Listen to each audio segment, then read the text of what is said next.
जूता मारो सालों को देश के गद्दारों को। हम क्रिश्चियन लोग गद्दार हैं। हम क्रिश्चियन लोग गद्दार हैं। हमारे क्रिश्चियन समाज के लड़के लोग जाके कश्मीर में ड्यूटी कर रहे हैं, पुलिस में है, डॉक्टर है, नर्सेस है। हम लोग गद्दार हैं। ऐसे गंदे गंदे आरोप लगाया जाता है। लोगों तक ये चंद लोग पैसे के लालच पर फर्जी तरीके से पहुंचते हैं और पहुंचकर उनको धर्मांतरित करवाते हैं, अपने भगवान को उनके घर से बाहर निकलवाते हैं। ऐसे लोगों पर नजर रखनी बहुत जरूरी है, नहीं तो धीरे धीरे हम सब दीमक के जैसे एक कुष्ठ रोग से ग्रसित हो जाएंगे। उस दिन हमारे पास कुछ नहीं बचेगा। तो ये बहुत जरूरी है।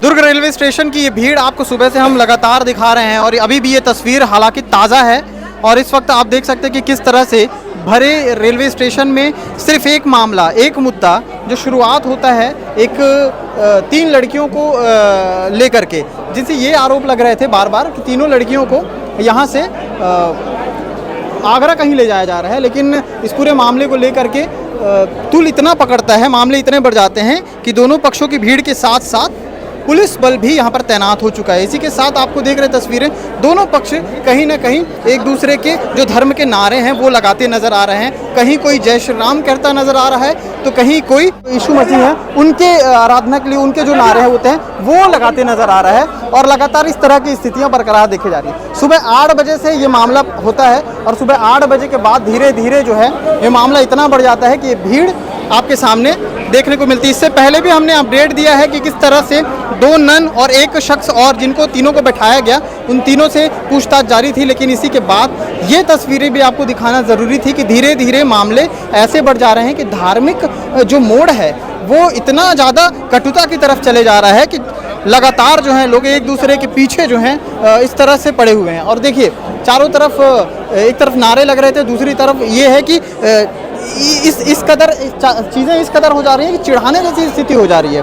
मतलब आप सोच सकते हैं कि भीड़ अभी भी आप देख रहे हैं, महिलाएं अभी भी यहाँ पर मौजूद हैं और मीडिया के लोग भी यहाँ पर मौजूद हैं। आप लोग साथ में आए हैं, आप लोग कुछ नहीं बोलना चाहेंगे? अभी पर आरोप लग रहे हैं सुबह से, है ना, एक तरफ नारे शुरू से 8 बजे से लग रहे थे, दूसरी तरफ हालेलुया संविधान को बचाने के नारे और उसके बाद जय भीम।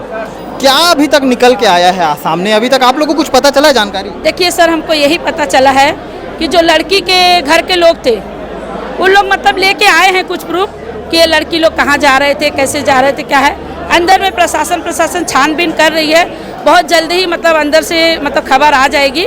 माहौल इतना उग्र होता जा रहा है धार्मिक, है ना, एक तरफ मतलब 2 पक्ष बढ़ गया है ऐसा लग रहा है। उनका तो स्वभाव है, वो तो पहले से ही मतलब हमेशा ही करते आए हैं, कभी किसी के घर में, कभी किसी के चर्च में, कभी गार्डन में, कभी रोड में, कभी उनका तो आदत बन गया भैया।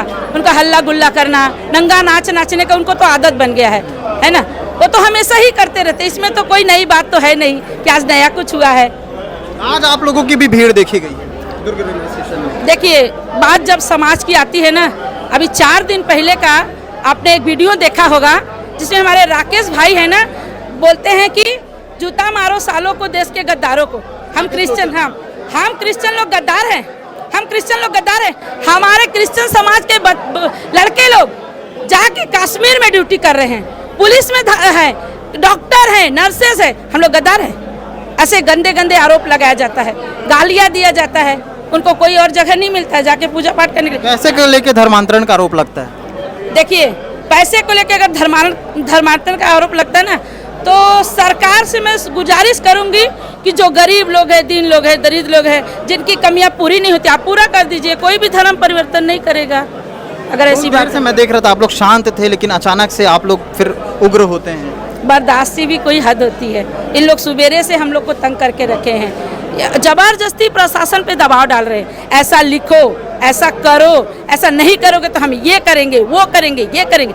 इसलिए हम लोगों को भी इकट्ठा होके मतलब ऐसा करना पड़ा। दूसरा पक्ष ये कह रहा है कि तीनों लड़कियां ऑलरेडी परिवर्तित हो चुकी हैं, क्रिश्चियन समुदाय से समाज से जुड़ी हुई हैं, ऐसा बता रहे हैं। आपने अभी कहा कि तीनों लड़कियां परिवर्तित हो चुकी हैं। कैसे परिवर्तित हुई? परिवर्तित कराए क्या आपने उनके समाज से प्रारूप लिया?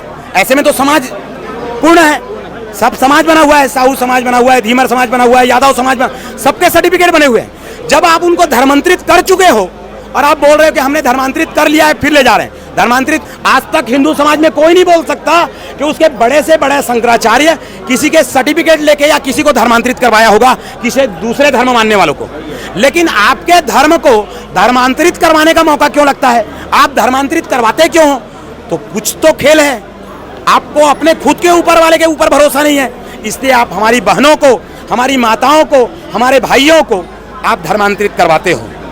और ये बड़ा मसला है भैया। मीडिया के माध्यम से भी मैं बोलना चाह रहा हूं, इस देश की तीसरा स्तंभ, तीसरा आंख है मीडिया।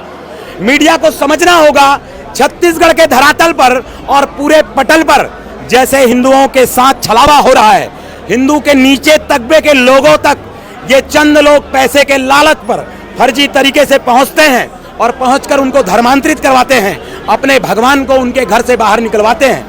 ऐसे लोगों पर नजर रखनी बहुत जरूरी है, नहीं तो धीरे धीरे हम सब दीमक के जैसे एक कुष्ठ रोग से ग्रसित हो जाएंगे, उस दिन हमारे पास कुछ नहीं बचेगा। तो ये बहुत जरूरी है भैया। आप बोल रहे हैं बालिक है, बालिक होने पर भी जब उसकी शादी की जाती है तो उसका नाना पक्ष, दादा पक्ष, दादी पक्ष, बुआ पक्ष, फूफा पक्ष रीति रिवाज को देखा जाता है। आपने इन सबसे संज्ञान लिया क्या? आप उनको लेकर जा रहे हैं, वो जाने के बाद वहां उनके साथ किसी भी प्रकार की अनहोनी हो गई तो उसकी जवाबदारी तो समाज का रहता है। और हिंदू समाज का होने के नाते, मैं उसका भाई होने के नाते, ये दायित्व हमारा भी है। हमारा कर्तव्य बनता है कि हम अपनी समाज की रक्षा करें, अपनी बहनों की रक्षा करें। इस उद्देश्य के साथ आए हैं। शासन प्रशासन पर आपने कोर्ट पर सर्टिफिकेट देकर सर्टिफिकेट लाया है क्या कि हमने इनको धर्मांतरित करवा दिया? आपने अपने मुंह के बल पर उनको धर्मांतरित करवाया है। हिंदू समाज के जाति सर्टिफिकेट को लेकर नौकरी पर बैठते हो और उस पर लालच करके भोजन करते हो और पेमेंट पाते हो। ऐसे सब लोगों को खंगाला जाएगा और सब लोगों को सुधारा जाएगा। सरकार से एक ही मांग है हिंदू समाज की कि ऐसे फर्जी जो लोग सर्टिफिकेट और जाति के नाम पर दूसरे धर्म का अनुयायी बनकर बैठे हैं, इन सबको नौकरी से खंदेला जाए, इन सबको निकाला जाए, इन सब के ऊपर जांच किया जाए।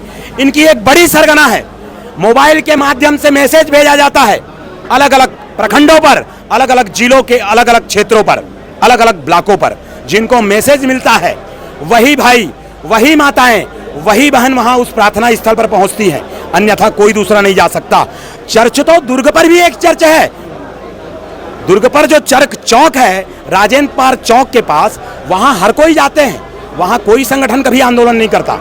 आप छोटे छोटे एक धर्मांतरण करने के लिए एक अरूप बना लिए हो, एक माया जाल बना लिए हो, वहां हिंदू समाज और बजरंग दल जाकर रोक टोक करता है। इस चर्च पर आज तक कोई बजरंग दल रोक टोक करने नहीं गया। हमको मालूम है वहां कोई जाएगा, प्रार्थना करने जा रहा है, लेकिन ऐसे जगहों पर जाकर तुम धर्मांतरित करते हो, इसका विरोध हम करते हैं। पूरे मामले को आप लोग ह्यूमन ट्रैफिकिंग के रूप में देखते हैं? सरासर यही है। ये बड़ा एक मामला है।